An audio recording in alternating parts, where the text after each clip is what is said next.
Can I confirm that the live Yep. streaming has commenced? The live streaming has just commenced. Thank you. Good evening, councillors, officers and our viewers live streaming tonight's meeting. My name is Councillor Suzanne Newton and I'm the Mayor of Darebin City Council and the chairperson of tonight's special meeting. It's my pleasure to welcome you to tonight's special council meeting, and I declare this meeting open at 6:02 p.m. The meeting is being held virtually and is available for the public to watch via the live stream link on this page. This meeting has been called to consider two officer reports, being one, interim heritage protection, Methodist Church on St George's Road, Thornbury, and two, Commonwealth grant application, Play Our Way, grant expression of interest. Pursuant to section 1136 of the governance rules, unless all councillors are present and unanimously agree to deal with another matter, only the business specified in the notice calling for the meeting is to be transacted. Any discussions relating to confidential information under section 3(1) of the Local Government Act 2020 will require council to move into camera pursuant to section 66(2). Councillors, please leave your videos on and mute your sound unless you wish to speak. If you wish to speak or ask a question, please raise your hand and leave it raised until you have my attention. When voting, please leave your hand raised until I have called the vote. And note there is no chat facility in the Zoom. I'll first acknowledge the traditional owners. I would like to start by acknowledging the Wurundjeri Woi-wurrung people, the traditional owners of this land, and I pay my respects to elders past and present, and I recognise their continuing connection to land, water and culture. We'll go to membership. Before we commence, I would like to introduce the councillors and senior staff who are with us this evening. Councillor Tim Lawrence, the Deputy Mayor, Councillor Emily Dimitriadis, Councillor Gaetano Greco, Councillor Tom Hannon. I believe we have an apology from Councillor Trent McCarthy. We do have in attendance Councillor Lena Messina, Councillor Susan Rennie and Councillor Julie Williams. Our officers in attendance tonight are Peter Smith, the CEO, Kylie Bennett, the General Manager Community, Anna Jan Piccolo, the General Manager Customer and Corporate, Rachel Olivier, the General Manager Infrastructure Operation and Finance, Vanessa Petrie, the General Manager City Sustainability and Strategy, and Anthony Smith, the Acting Manager Governance and Communications. We have one apology tonight, that is from Councillor Trent McCarthy. I'll go to disclosure of conflicts of interest. Councillors and officers, are there any conflicts of interests or interests to declare? No. Okay. If any motion or amendment arises during the meeting that gives rise to a conflict of interest, I request the councillor advise me at that time. Council's occupational health and safety responsibilities. Council has an occupational health and safety responsibility to ensure anyone attending tonight's meeting feels safe, both physically and emotionally. I would like to remind everyone in attendance to please be respectful of each other and as outlined in our governance rules. Please note the following. A councillor or any other person who addresses the meeting must do so in a courteous manner and must take direction from the chairperson whenever called on to do so. Councillors, I will be permitting questions of the officers prior to the commencement of debate on each item, and if I think that sufficient questioning has occurred, I'll exercise my right under the governance rules to limit questions and ask that the debate commence. We will now go to the consideration of reports, and the first item that we have to consider this evening is 4.1, the interim heritage protection, Methodist Church on St George's Road, Thornbury. I might first just ask a question of officers about if we could get an overview of the officer's recommendation, please. Through you, Mayor Newton. So the planning team received an application under section 29A of the Building Act to demolish the church on St George's Road, and that was on the 27th of March 2024. It was then referred to the Strategic Planning Unit because the property was identified as not having a heritage overlay on it, and often when buildings of this age a demolition application is put forward, then it is common practice to investigate that further. Officers sought preliminary heritage advice on whether this property, or the church rather, would meet heritage significance.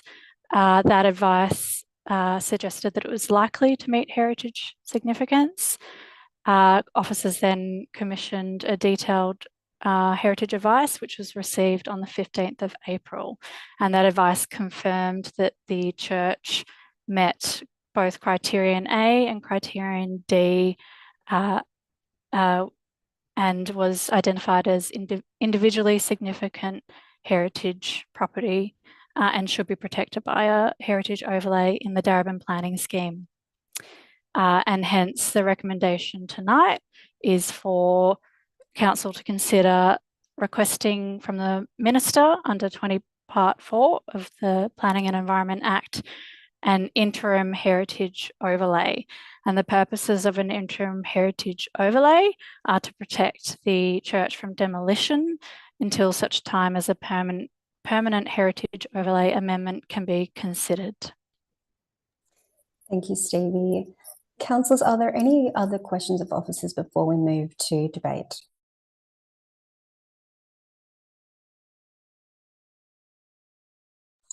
No. Okay, so if there are no further questions, we will commence the debate. And I remind you that once we enter the debate, there's no further questions. Do we have a mover of a motion? Thank you. Councillor Rennie, are you moving the recommendation from officers? Yes, I am. Thank you, Mayor. Thank you. Do we have a seconder for that item? Councillor Lawrence, I saw your hand first. So Councillor Rennie, would you like to speak to the item?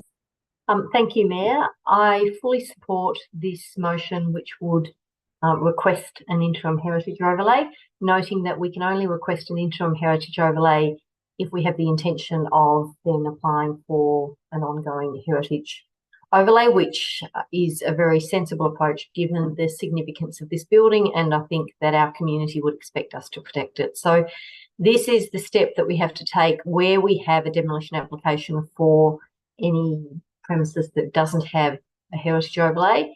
And it's, I suppose, a safety mechanism that is allowable under state regulations to ensure that there is a step before developers can demolish these types of pretty precious buildings in a very prominent location. So, you know, not many residents in Darebin wouldn't have driven past this one as they head south down St George's Road. It's a rather beautiful red brick construction, and I certainly hope that we're successful both with the interim heritage overlay that we request from the Minister and then with the more permanent process. Thank you. Thank you, Councillor Rennie. Councillor Lawrence, would you like to speak as the seconder? Just briefly, Councillor Rennie's outlined the process very well. Of course, this is about the local architecture of the city that we have been trying to protect along High Street.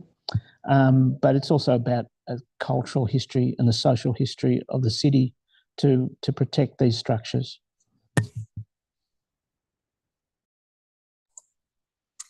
Thank you. Is that everything, Councillor Lawrence? Yeah, that's all. Thank you. Thank you. Mayor Newton. Thank you, Councillor Lawrence. Do we have further speakers to this item? Councillor Messina. Mine's really brief. I just want to elevate what Councillor Rennie and Councillor Lawrence indicated, but I just want to welcome back Stevie, the officer. It's really great to see you in the chamber. It's such a trailblazer for the Preston market. Just wanted to add that because I haven't heard your voice for a while. Welcome back, Stevie. Thank you. Thank you, Councillor Messina. Are there further speakers to this item?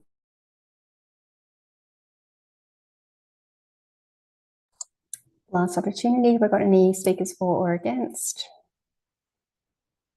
No. Okay, I'll just close the debate by saying I want to just commend staff for pulling this report together so quickly. I really enjoyed reading the history of the site, and particularly around, it's always interesting to hear about other councillors like Mr. or Councillor Olver from back a long time ago. So I'm very happy to support the application. But I will close the debate there, and councillors, if there is no further debate, I will go to the vote. So all those in favour? Councillor Messina, you are in favour? Yes, that's carried unanimously. Thank you, councillors. So we will go to item 4.2. This is Commonwealth Grant Application Play Our Way, Grant Expression of Interest. And I will ask the same question myself as the last item, which is it possible to get a brief overview of this item, please? Certainly, Mayor Newton. So the federal government's Play Our Way grant is a wonderful opportunity to support women and girls' participation in all sports across Australia. And as a result of that broad applicability, we expect the grant funding to be highly competitive. And there are some key grant conditions that have influenced the office's recommendation. So some of those conditions are around satisfaction with facilities for women and girls to feel safe, supported, included and welcome. The facilities need to be appropriate for needs, obviously lead to increased participation by women and girls, so the hours used, proportion of space and also participation, but also must be constructed by June 2027. But not commence construction before October 2024. So there's a rather tight timeline in relation to this grant. So officers believe that KP Hardiman Pavilion redevelopment has the best chance of success in this competitive process. It's a named project in Council's Capital Works program, which was influenced by the Outdoor Sports Infrastructure Framework that was endorsed by Council in 2020. It is focused on providing fit-for-purpose, gender-inclusive facilities for women and girls, which will lead to increased participation and retention for women and girls playing hockey. And given the broad applicability across all sports of this program, officers are also hoping, because there are no guarantees, that by putting a project forward that is focused on hockey and a club with intersectional participation, that it would be considered favourably. The project itself is practically shovel ready and will be shortly ready for tender. Construction is not expected to commence before October 2024 and is currently scheduled to be completed well before the June 2027 construction deadline. So should Council be successful, the grant funding would support the construction of KP Hardiman Pavilion, and that would include any cost escalations when the project does go to tender. And it could also offset Council's expenditure on the project, which would then potentially free up funds to invest in other infrastructure across Council. Thank you, Mel. Do we have any further questions on this item? Councillor Messina. I'm just wondering, for the purpose of the gallery and my fellow councillors, if you can explain briefly some of the criteria. Certainly, Councillor Messina. So through you, Mayor Newton, the criteria of the grant is very much focused around the availability of safe, accessible, inclusive, welcoming facilities for sport. So they are looking for experience satisfaction around feeling that way, and also the facilities being appropriate for needs. And then again, they are looking for those participation in sport and physical activity, so increased average number of hours, the proportion of space that would be supporting women and girls, and then also the increased number of women and girls supporting in sport and physical activity for those facilities. So that's very much focused on there's some key performance indicators and measures.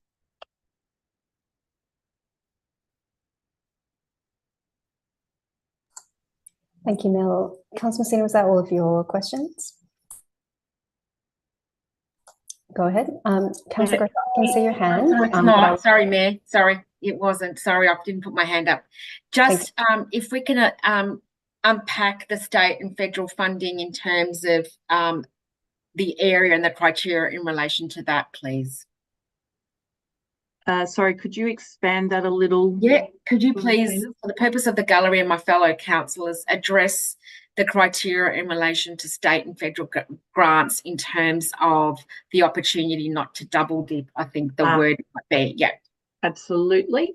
So there are a couple of references in the grant guidelines that we have access to that make it clear that co-contributions are absolutely encouraged for this grant. There are limitations. So if you have already received Commonwealth funding for a project, then it would not be eligible. And you cannot duplicate funding. So there's a line in there that talks about activities having already received government funding and are duplicative in nature. So you certainly cannot be applying for the same activities, but what you can apply for is grants that would then expand what you are looking to deliver from that perspective. Does that answer your question, Councillor Messina? Thank you. Thank you. Is that all of your questions, Councillor Messina? Thank you. I'll go to Councillor Greco. Oh, thank you. Yeah, just to expand on the point that Councillor Messina raised, can we just further unpack that? Is that our interpretation of the guidelines? Has that been confirmed with the department that if the state government has flagged some money for some of the projects, that we would not be excluded or disqualified from applying? I just want to make sure that we're pretty tight on that. Yep. So thank you, Councillor Greco. We haven't had that confirmed in writing with the department, but there's nothing that specifically says that you can't have state government funding. And in fact, in the early preamble, it actually talks about the fact that the program will complement and strengthen existing state and territory government activities to improve facilities. So it doesn't actually say, like, there's nothing specifically that says you cannot have state government funding in the guidelines from that perspective. So we haven't had that confirmed. It is interpretation, but they are talking very much about complementing state and territory activities rather than replacing them.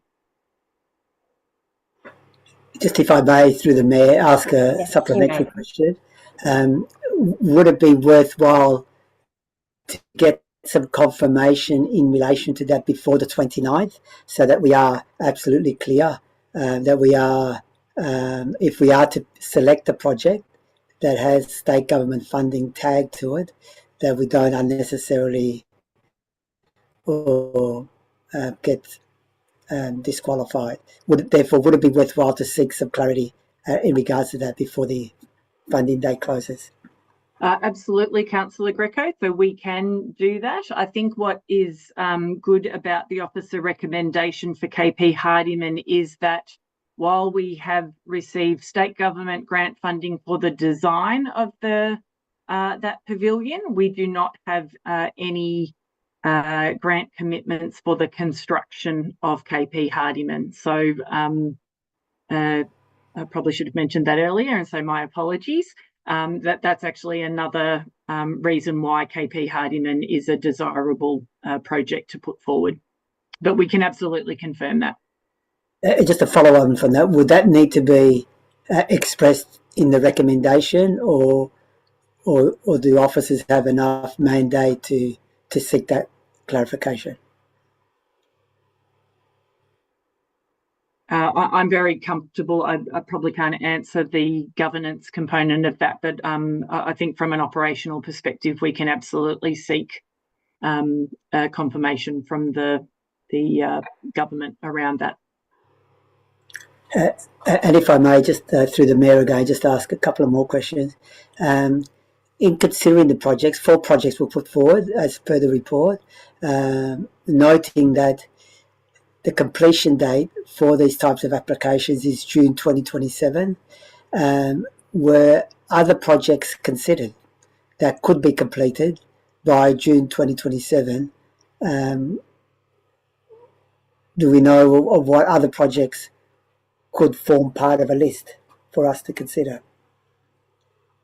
So through you, Mayor Newton, these were considered because of their inclusion either as a current project, so the John Cain Memorial Park Pavilion project is something that we are currently working on, and the other three projects are very specifically named in Council's Capital Works program, and so therefore they do have very clearly committed funding from a council perspective in that arena.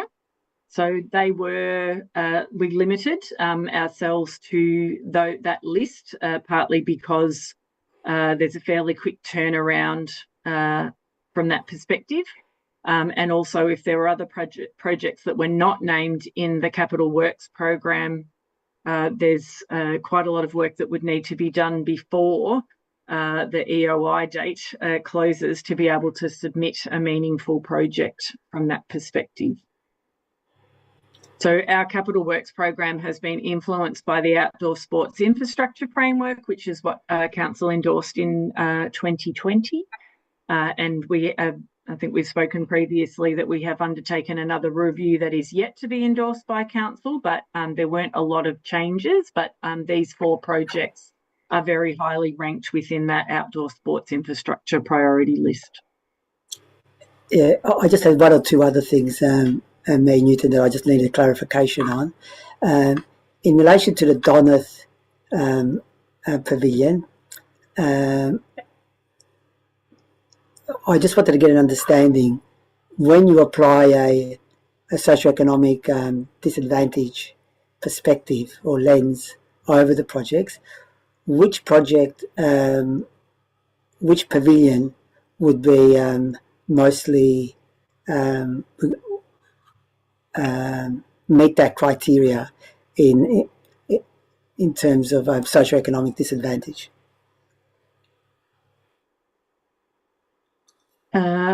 Through you, Mayor Newton, we haven't applied that lens from that perspective to the recommendation. I would need to take that on notice and look through our sports club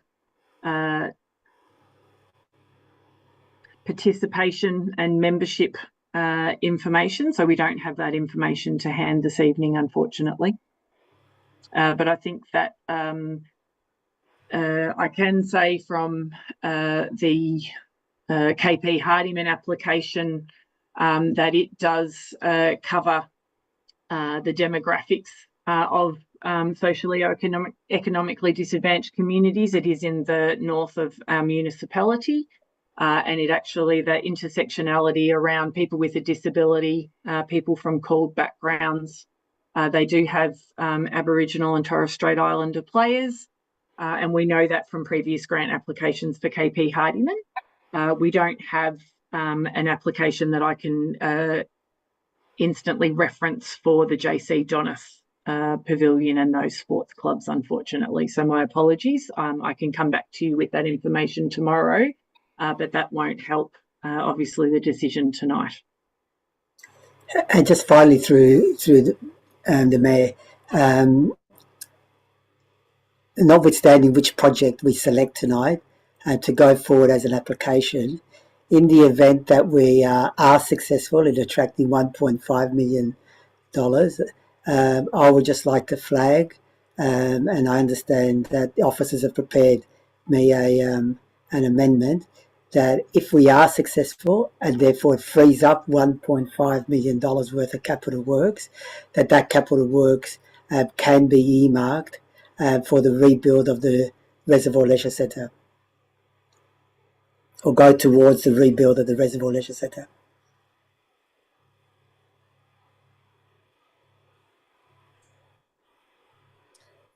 I'm not sure that that's an appropriate question. Kylie, did you want to respond or perhaps not respond? Through you, Mayor, that would be within Council's remit if Council wish to resolve in that manner, and we have provided Councillor Greco and the governance team with some words for a suitable amendment should Council wish to consider that matter. Thank you, Kylie. Noting that councillors haven't received any amendments. Mayor Newton, after hearing those comments, I'll circulate that that wording, and I'm just forecasting that I'll be moving that as an amendment. Thank you, Councillor Greco. Could you please move amendments before the meeting in future? Councillor, have you finished all your questions, Councillor Greco? Thank you. Yes, I have for now. I'll go to Councillor Dimitriadis, then Councillor Hannan, then Councillor Williams.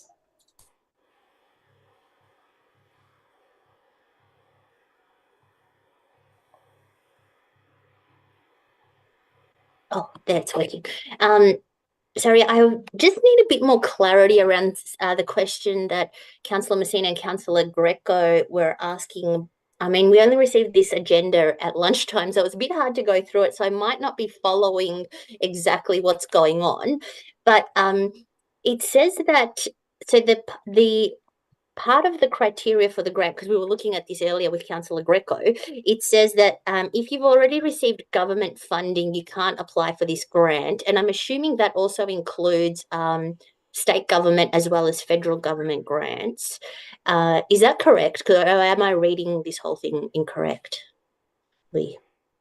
So through you, Mayor Newton, it actually specifically talks about Commonwealth government funding, Councillor Dimitriadis. So sorry, I have so many things open on my screen. So I just want to make sure that I am referencing the correct one. But it says that we cannot provide a grant if you receive funding from another Commonwealth government source for the same eligible grant activities. Because I'm looking at section 5.3.1 of the grant opportunity guidelines, and it says a government grant. It doesn't actually says that it's specifically Commonwealth or state. And sorry to ask these questions, it's just we haven't had an opportunity to actually get onto any of this. So it's just been it's just come up through the special meeting. So Section 5.3.1 specifically just says the government that it's any government funding. So I'm wondering.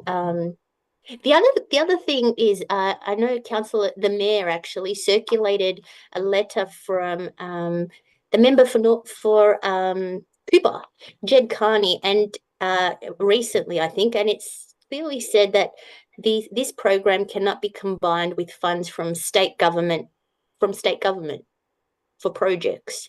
So that's why I'm just a little bit confused as to why some of these projects have been listed in this particular report, and whether we can apply for it for instance, for John Cain or for any of the other ones. So through you, Mayor Newton, so I can see that in 5.3.1 it says that activities that have already received government funding and are duplicative in nature. And so that's where I was talking earlier around the concept of the federal funding enabling the expansion of what we were looking to put forward. So, for example, with John Cain Memorial Park, that project, what we could deliver with $2 million is quite different to what we could deliver with $500,000, which is the state government's election commitment funding.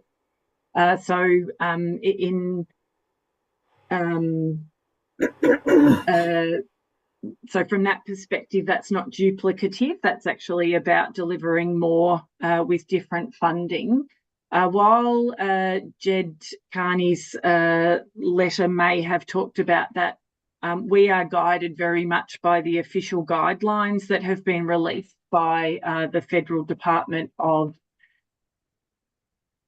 Health and Aged Care. So they've set the guidelines, and that's what we refer to when we were looking at the eligibility of projects. So I can't speak to where those criteria in the letter came from, but what we have are the official Play Our Way program grant opportunity guidelines, and in those guidelines, it doesn't specifically say you can't do that. And as I mentioned, the lines talk about actually complementing those activities. But taking Councillor Greco's point earlier, absolutely happy to contact the Department of Health and Aged Care tomorrow to get a very clear definition on that. No, thank you for that. But I just wanted to clarify. So, for instance, for John Cain Memorial Park, if we've got 500,000 from the state government to build female-friendly facilities, and we apply to the federal government to expand the project of building female-friendly facilities, is that not a duplicate? Like, I'm sorry, I'm just trying to get the wording. So is that not duplicate in nature? I'm just trying to work out whether I can raise the amendment for John Cain or not, because I'm a bit perplexed. I mean, Jed is from the letter said that she would be happy to support all these projects, but I don't know that John Cain Memorial Park is actually able to be delivered if we expand the delivery of female-friendly facilities and ask the federal government for that. Sorry, I'm really confused about what's going on. Thank you, Councillor Dimitriadis. There is a number of questions on the same item, and you are required to ask questions through the Mayor. Yes, through the Mayor, thank you. So through you, Mayor Newton, I suppose I can only refer to the guidelines, and I suppose our interpretation is that wouldn't be duplicative. But given the concerns that you've raised, and I think as we articulated in the report, I think that there are some risks associated with the John Cain Memorial Park project, particularly if we were not successful for the funding. Given that we would be, as we've sort of proposed in there, that we would be looking to design a building or design a project that would be for $2 million rather than 500,000. So there are some risks that are associated with the John Cain project that could be something that council needs to consider. But I don't think that that's duplicative. But as I said, all I can do is ask the department tomorrow whether they would consider that duplicative. But I recognise that doesn't help you this evening. Thank you, Mel. Councillor Dimitriadis. Yes, sorry, just following on from that. So with the John Cain upgrade to female-friendly facilities from the state government, the $500,000, does that mean we can't deliver for 500,000 and we need to go get funding from the federal government for that? Or because it seems like expanding female-friendly facilities and applying to the federal government for that, I mean, sorry, I'm a bit. So can we deliver the $500,000 with $500,000 John Cain Memorial female-friendly facilities? Councillor Dimitriadis, you do need to ask questions through the Mayor, and I'm not sure that that's related to this item particularly. Mel or Kylie, did you want to respond to that or not respond to that? Through you, Mayor Newton, what I can say is that council will be receiving a report on the John Cain Memorial Park gender inclusive facilities for the April council meeting. And so we do discuss that at length in that report. And I think that is probably best answered through that report at that time, would be my best answer at this stage. Thank you. Councillor Dimitriadis, just confirming that we really are just asking questions of clarification. Did you have another question? Yes, so I'm just asking these questions of clarification because I don't know if I should be raising an amendment to actually support John Cain to apply for this grant, because it appears that, so I don't even know if the 500,000 is enough to actually build the female-friendly facilities, or whether we should be applying for it, or so I don't. So Dimitriadis, Mel's already answered that question. Do you have any other questions through the Mayor? Well, I'm still perplexed. We only received this particular report at around lunchtime, and there's so many unanswered questions. So I can't. I mean, I don't know why we're voting on this. Sorry. Councillor Dimitriadis, do you have a question? No. Okay, thank you. I'll go to Councillor Hannan and then Councillor Williams and then Councillor Greco. Thank you, Mayor. And through you, I I've actually got a question on Councillor Greco's proposed amendment. I've just seen that come through. Is now an appropriate time to ask that question, or should we wait to see if the amendment is proposed during the debate and ask then? I think feel free to ask the question now. Thank you. So I'm just reading, it says, in the event that council is successful in its grant application, that any reduction to the council contribution is applied to the redevelopment of the Reservoir Leisure Centre. I wanted to ask, could that amendment be practically applied, given that it doesn't say to which year or how applied to the Reservoir Leisure Centre? Given that we know from previous briefings that the redevelopment of the Reservoir Leisure Centre is likely to be beyond this current term of council and several years away. Thank you. Thank you. Nell, would you like to answer that one? Or Kylie? Do you, Mayor, think that might be a question for Rachel, potentially? Thank you. Rachel, I'll go to you.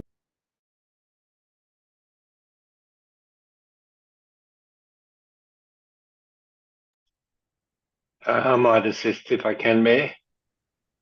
And Rachel can join in through you, Mayor. I think I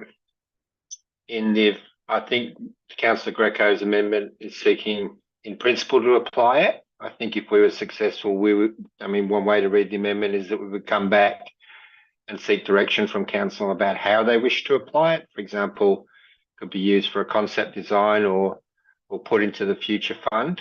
So I think it's an amendment through you, Mayor, Councillor Hannan, which is in principle allocating that, and then if we were successful, we would come back, and at that stage, at that point, is where we'd free up funds in the capital budget. We'd seek direction from council as to how they wish to apply it. So I think you'd have to ask Councillor Greco what his intent is, but that's how I would read it, that it's an intent to ring fence any future free up for that purpose, and we as an administration would come back and seek direction from council about how they wish to apply it. Councillor Greco may wish to be more specific in his amendment, but I think as it's read, I think it's an in principle ring fencing of that for future direction on how that's to be applied by council.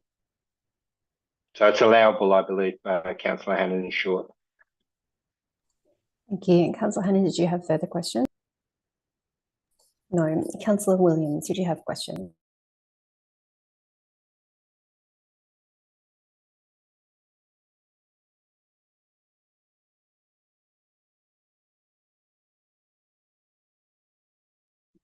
Yes, I do have a couple of questions. Through you, Mayor Newton, I'd like to know through our officers a couple of questions. The first one in reference to Councillor Greco's amendment that he's put up. So if what he's asked for, if there's any reduction to council's contribution, I guess under this process, if we are successful, do we have to actually let the government know that any extra funding is going to go to another type of application or another type of project, such as Reservoir Leisure Centre? Or maybe the CEO can answer that because he's got his hand up. Peter, over to you. Through you, Mayor, as if it's not ring fenced, if you like, by an amendment such as Councillor Greco's, any future funding would free up the already committed funding in the Forward Capitals program, and council could decide at that point what they want to do with it. I don't think there's any requirement in the funding guidelines to say what we might do with any savings. So that would be purely within the remit of council, and we can get direction tonight on that as per Councillor Greco's amendment, or council could decide at the time. I just would say I believe the amount is up to $1.5 million. It's not $1.5 million, so it could be less than $1.5 million. So just to elaborate on my question, so for viewers who are watching online, if we were successful in receiving any type of grant and it was KP Hardeman or one of the other obviously places of different wards that we've got up this evening, does that mean that will it impact on any of those redevelopments occurring? Looking at Councillor Greco's amendment. I'll try. If I understand the question through you, Mayor, I think Councillor Williams, what you're asking is, it would have a positive impact on any other project you decided to spend it on. So obviously, the Resi Leisure Centre is quite a long way away in our forward capital program, and we're going through a process of scoping and then business case or concept design. So any freed up funds would have a positive impact on any project the council decided to apply it to, whether that's tonight by allocating any potential saving in advance, as Councillor Greco's amendment seeks to do so, or at the time of saving, council deciding to allocate it. Okay, great. Also, another question through you, Mayor Newton, in reference to KP Hardeman, that in previous, I guess, months or even years, we've had concerns regarding finding artefacts on that site. Therefore, there was going to be issues regarding building on that site, and I believe that been some consultation with the Wurundjeri Wurrung Culture Heritage Aboriginal Corporation. Are you able to unpack that so those viewers online can actually understand what the process was? Because I believe the construction at KP Hardeman should have already occurred, and what had been held up for that. Is that one that Kylie or Mel wanted? Mel, do you want to go? Yes, so through you, Mayor Newton, yes, we had flagged that there had been an artefact found at the site when we were investigating another project, but we have met with the Wurundjeri Woi-wurrung Cultural Heritage Aboriginal Corporation in early April to discuss the Cultural Heritage Management Plan, and as a result of those investigations we've done, while we haven't entirely eliminated the risk of any further artefacts being found, it's believed that there is a low risk of finding artefacts during the construction phase, and partly because the proposed area of where that new pavilion will be is that it's been investigated. There's been no other items that have been found for review. The whole area, particularly where that pavilion is looking to be placed, has also shown to have a history of disturbance to that land. So because it's a sports field, it has used fill materials. We've also constructed the hockey field there, and also upgraded irrigation systems in the area. So it's unlikely that any further artefacts will be found, but we're certainly not saying that it's impossible.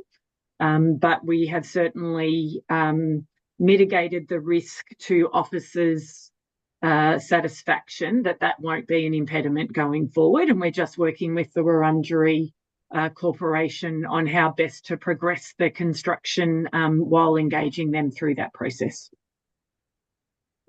Okay, thank you. Thank you. I'll go to Councillor Greco, but we have been on questions for quite a long time.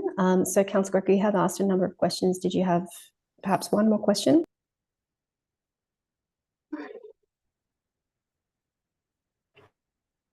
Yes, thanks, Mayor Newton. Just a couple of questions that have just come out of the conversation that's been had most recently. The first question is that since we're getting clarification tomorrow, as is mentioned by our officer, regarding confirming that we aren't double dipping, if we were to go for a project that is attracting state government funding, is there a way of wording the recommendation that, in a way, allows for that contingency? To explain that a little bit further, if, for example, tomorrow the department comes back and says you have selected a project that is not allowable, and therefore no use putting in an application, and that's the one that we've selected, then we're caught in a particular situation, because then how do our officers move forward? So is there a way that we could build into the recommendation that type of scenario if we are to pick a project that is attracting state funding? Because this picks up on Councillor Dimitriadis' point, because I also have a particular project that I would like to put forward, but now I'm unsure, obviously, whether it will be allowed or not based on the information we get back tomorrow. So if I can get some, maybe from the CEO or somebody else, of how we can sort of safeguard ourselves against that, rather than having to come back to council to have another special meeting to try and resolve that particular issue. Thanks.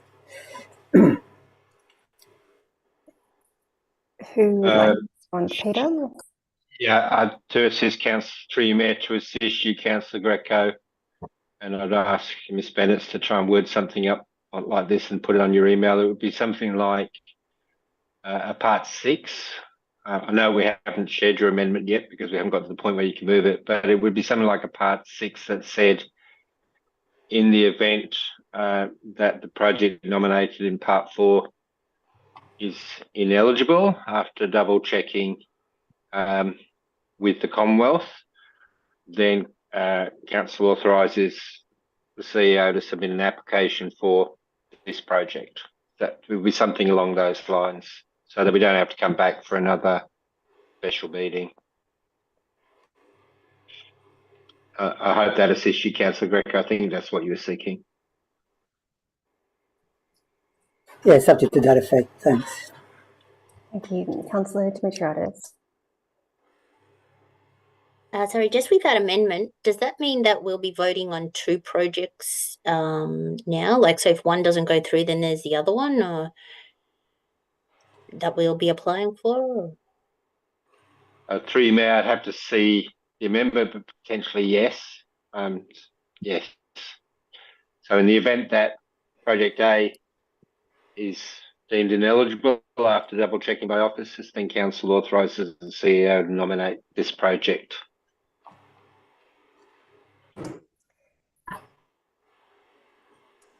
Thank you. Can I get some advice on if we need to adjourn for perhaps 3 minutes to just make sure we've got the governance right on this?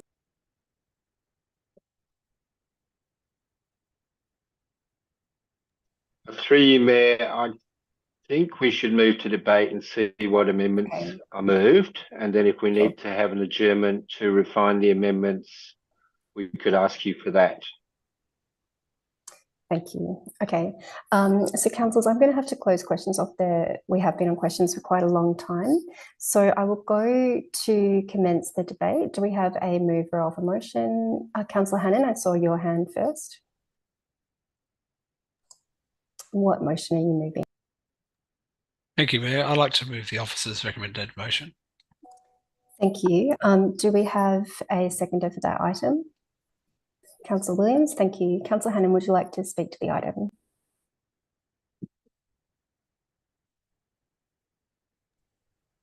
Yes, thank you, Mayor. So this is a wonderful opportunity to promote the participation of women and girls in sport, which is something that Darebin Council has been strongly committed to and supported for many years. I'd like to thank the officers for their quick work in putting the information together for our decision tonight, noting it was a very short time from the announcement by the federal government and the deadline for applications. The main question before us tonight is which project is most likely to succeed and for the highest amount of funding possible in order to free up council resources for other projects. And it's worth noting that we're not making decisions on any other projects tonight. That is for our next budget and for future budgets, and it would not be appropriate for us to throw in an unrelated budget commitment tonight. We are purely here to make a decision on a funding application. That's what we've been briefed for, and that's what this decision is about. All the proposed projects are very worthy of investment and would be important to the Darebin community. They're at different stages of readiness, different scopes. Some are at concept stage, or 1 or 2 was at concept stage only, and one or two are shovel ready or almost shovel ready to go. Of the potential projects listed, KP Hardeman has been assessed by staff as most likely to tick all the boxes for this particular funding opportunity. Its design is almost complete. It has committed funding from the Victorian government, which I take as a show of support, not as a inhibiting eligibility. I take the officer's judgment on that. It'll be very rare. I've never seen a federal government grant to preclude state government funding. In fact, usually most grants, in my experience, encourage multiple sources of funding, including a commitment from council. And in this case, this budget has been factored into council's existing capital works plan. And we've heard from staff that this sporting ground and the club supports people from First Nations players, cold players, culturally and linguistically diverse players, players from socioeconomic disadvantage. This is not a criticism of any of the other projects. For example, the Bill Laurie Oval development also aims to increase participation of women and girls and is overdue given the critical state of the current pavilion, the previous consultation that we've had with the community and the sporting clubs.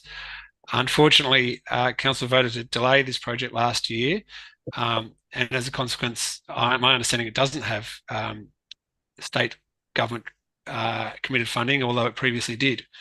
It's now scheduled to commence in 2026-27 as part of council's capital works plan. So I think this project, this decision should be pretty straightforward.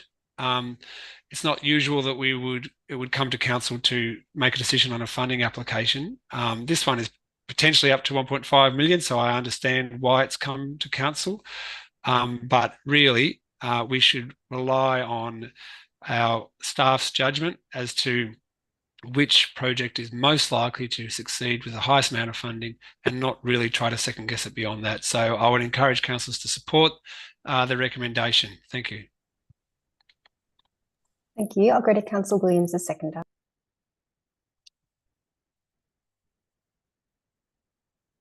Yeah, I wholeheartedly agree with my fellow councillor Hannon in reference to ensure equitable access and facilities for women and girls, especially at venues for sporting. KP Hardeman has had a really rough trot, particularly the last couple of years. There's been vandalism. The whole structure is unstable where it's at the moment. There's virtually not a change room at all for people to do any type of change, including the club has no facilities to store their stock due to the vandalism that had occurred. The project timeline aligns with the expectation and the start date for the construction, which is set for commencing for after October 2024. It ticks all the boxes. It comes within the price range of what we're looking for in the grant. These type of initiatives really are a wonderful opportunity for council to grab it with two hands and run with it. And no project is more important as opposed to another one. But KP Hardeman is actually shovel ready and has for some time. And the only thing that has held it back is those that extra time that had to be spent to see if there was any artificial artifacts that needed to be looked at that involved the Wurundjeri Wurrung. As I said, that such facilities like this enhance gender inclusive. These type of change rooms and facilities across sites are an important part of being female-friendly sport for guidelines, and we need to continue making all our places and spaces that are inclusive, no matter what your participation or the individual, whether it's from what your agenda is, your age, your background. We need to ensure that they are inclusive and they are for all abilities. As I said, this particular project is shovel ready. It ticks a lot of boxes. I'm going to go with what the council officers have recommended, as that we have a greater success with KP Hardy as opposed to the other ones.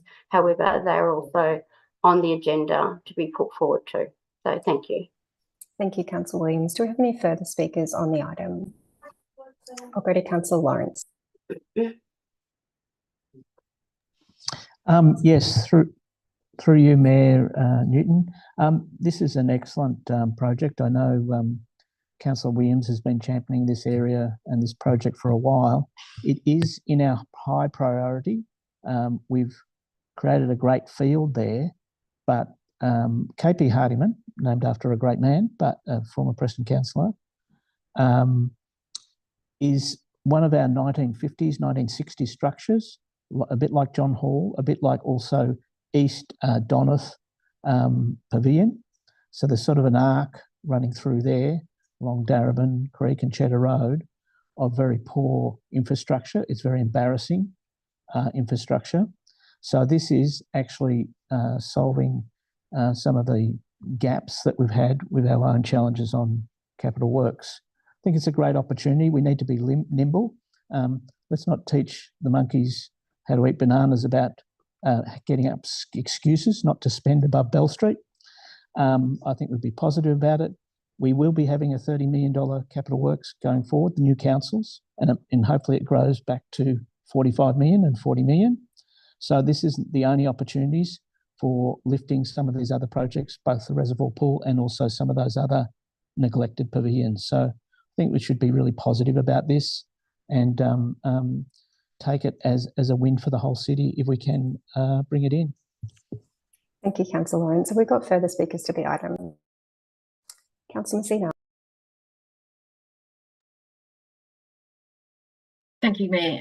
I also want to echo what Councillor Han and Councillor Williams and Councillor Lawrence have elevated. Do we want female-friendly facility at all of our infrastructure, stadiums and pavilions in Darebin? Yes, we do. Do we have the financial resources to deliver them at the moment? No, we don't. Do we have playgrounds that we need to upkeep and deliver some equitable spaces and inclusive areas that are a little bit above what's happening now in our municipality? Yes, we do. Do we have the means to ask for a grant? This is an opportunity where we can raise our hand and say, we need to upkeep and create some spaces in Darebin that are female friendly, but also inclusive. And this is an opportunity to grab that grant and run with it. Now, I have to add, it's 200 million across all of Australia, and we're putting up our hand for 1.5. So I hope we're successful. Do I want to see some money in for Reservoir Leisure Centre? Absolutely. Do I want to see some more money for Northgate City, John Cain for female-friendly facilities? Absolutely. Are we going to be working with those? Yes, we are. But this is the opportunity to say we need to tick off KP Hardiman Reserve, get that completed to free up some funds to do perhaps and look at some more female-friendly facilities in the Port of Darebin. So I look forward to the rollout and the evolution of more female-friendly facilities in Darebin, and hopefully that will live in an age where we don't have to ask for funding, where we don't have to say we need more, because we are living in an inclusive equality, and female-friendly is a given, not just something that we need to fight for and debate in a chamber. Thank you, Councillor Messina. Do we have any further speakers to the item? Councillor Greco. Thanks, Mayor Newton. I have an amendment that I'd like to put forward. It'll be an amendment to point number 4. I've circulated it to councillors, and I also circulated it to our officers. It's the second email that I've sent through, which picks up on the CEO's suggestions that I've taken on board in order to articulate better the intent of the amendment. Thank you, Councillor Greco. Can we get that on screen, please? Oh, sorry, it is on screen. Councillor Greco, is that your amendment? Yes, it is. We don't have to put concept design in capitals. I did that just to distinguish the change, so that could be changed. And if I just could get some clarification from the CEO or from our officers, so that we're clear what intent that captures, because I'll just try to go on the suggestion made by the CEO in terms of clarifying the how component of using these additional funds should we be successful in receiving that. I'll go Second to funding. Peter. Thank you. Through you, Mayor.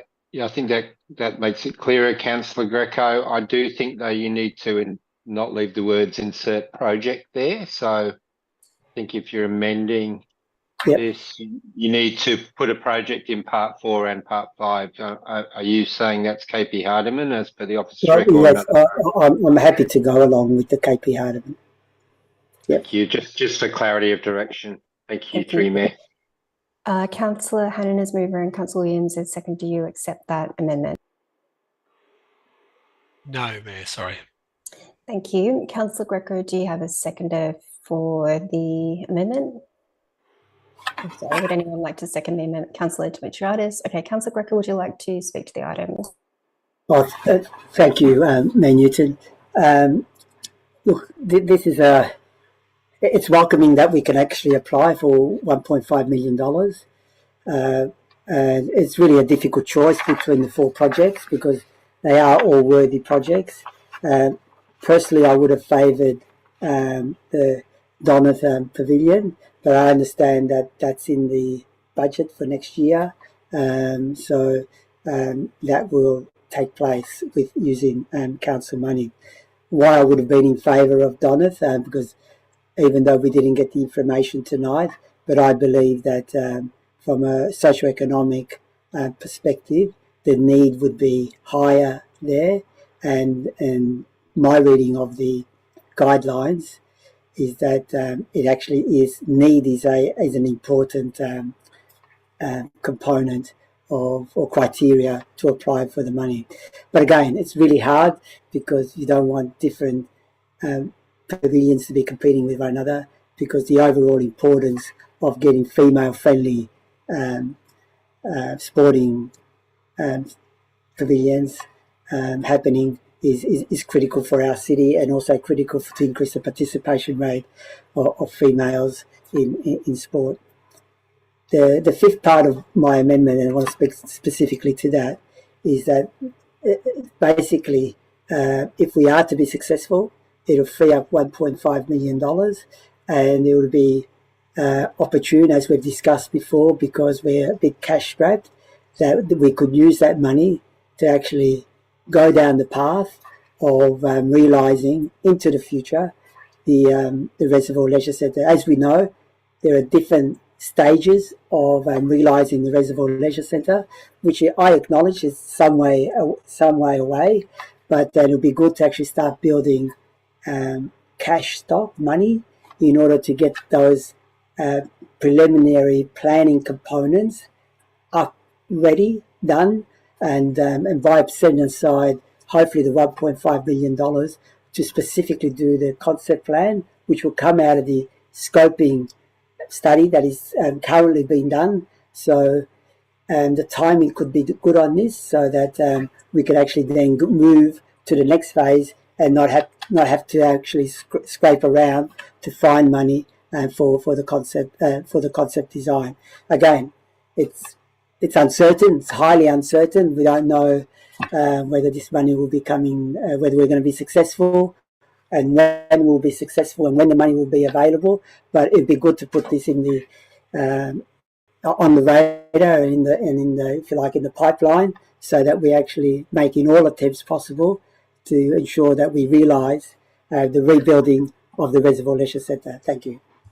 Thank you. Councillor Dimitriadis, would you like to speak as seconder to the amendment?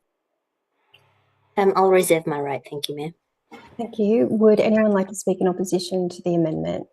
Councillor Lawrence, are you speaking for or against the amendment? Speaking for the amendment. Go ahead. Thank you. Look, councillors, really the decision we had to make today is to take up a opportunity that is there. We know in the past with federal funding it can be quite narrow in terms of criteria, and their timeframes are always quite rapid. So we're having to respond to that. Look, I don't have a problem with this council giving an intent to ring fence capital works money for one of the largest challenges we have. I think that is fine. But the reality is, a next council which maybe some of us here, maybe other people, will have to do their budgeting anyway.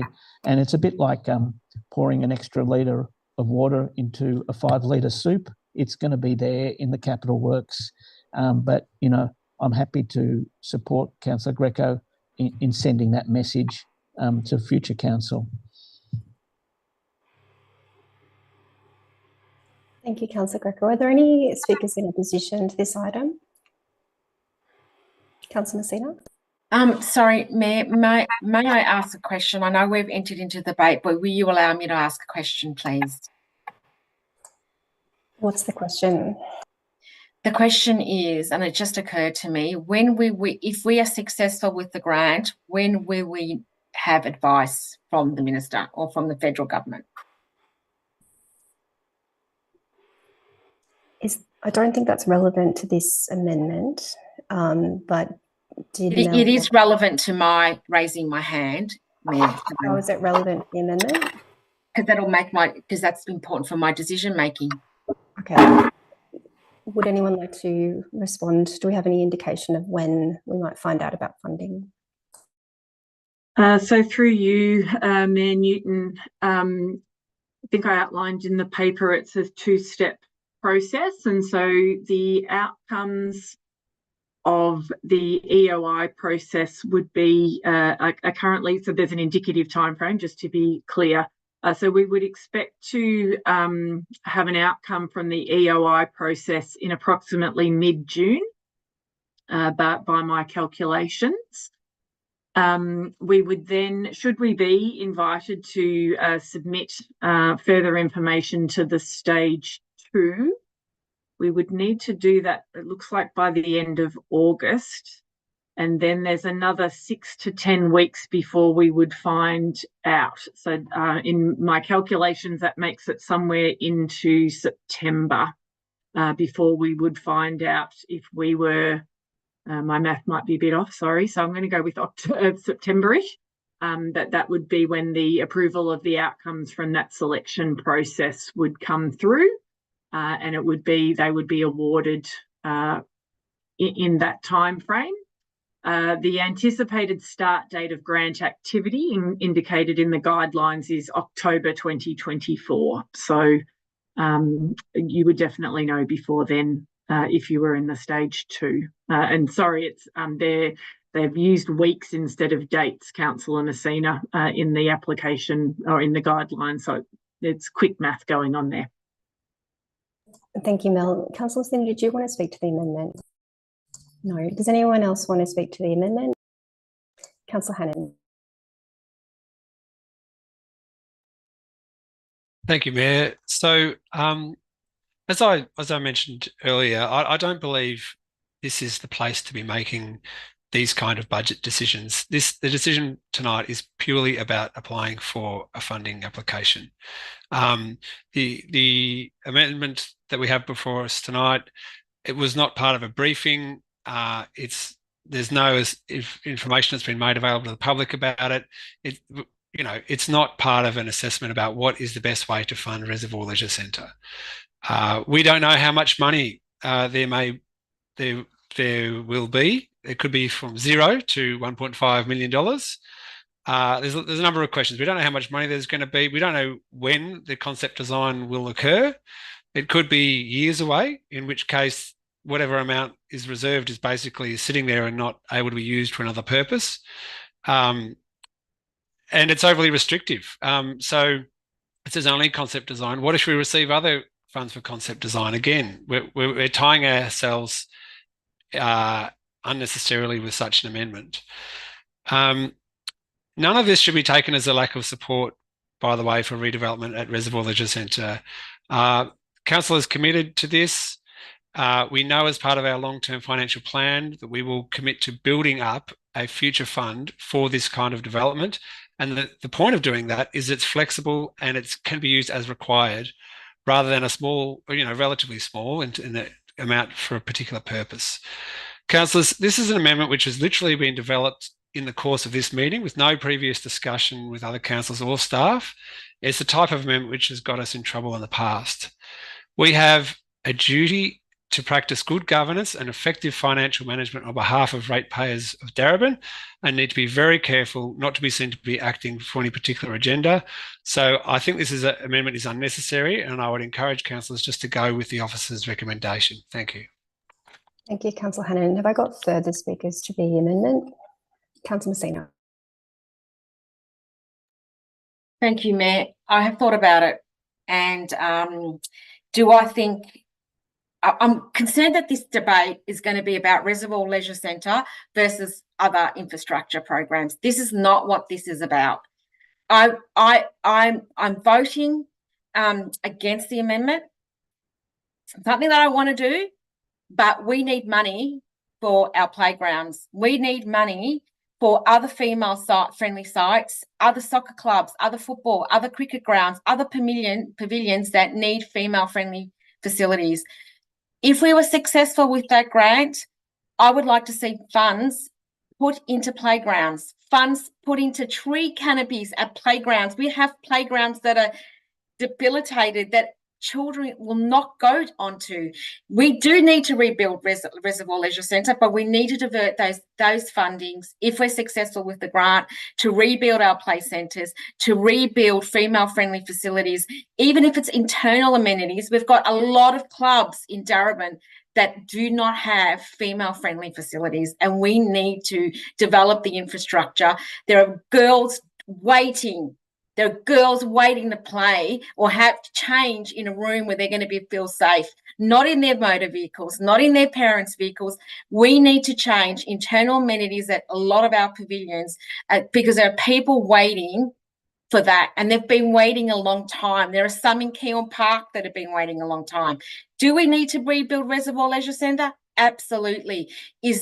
Are we going to get this grant? Well, I hope we do, and I hope we'll have magical wands, but I do not want this to be a debate between Reservoir Leisure Centre and everything else in the community and everything else that's in our council plan and in our deliverables, because that's what this is going to turn into. I can see the headlines in social media, but that's not what this is about. This is about good governance, being financially responsible and looking at all of our municipality and delivering. So unfortunately, much to what I don't want to, I'll have to vote against this amendment because I truly believe we need female-friendly facilities everywhere in Darebin. That is lacking that, because there's a lot of young girls that want to play sport.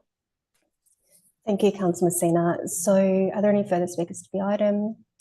No. So councillors, we're voting on the, Councillor Dimitriadis. I have a right to reply, Mayor. You are the seconder, so you have a right to speak as the seconder. Yes, right. You haven't spoken yet, so you have a right to speak. You don't have a right to reply. Sure.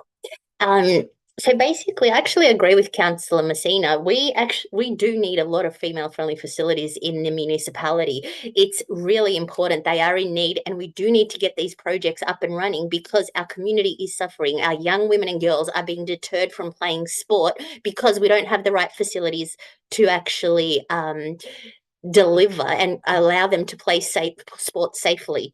However, saying that, getting a grant and getting the money doesn't necessarily mean that that money is going to go to other female-friendly facility clubs. For all we know, it could go to consultancy fees, legal fees, could go anywhere. This money is not guaranteed to go back into the community to female-friendly facilities. If it was, I would be all for it.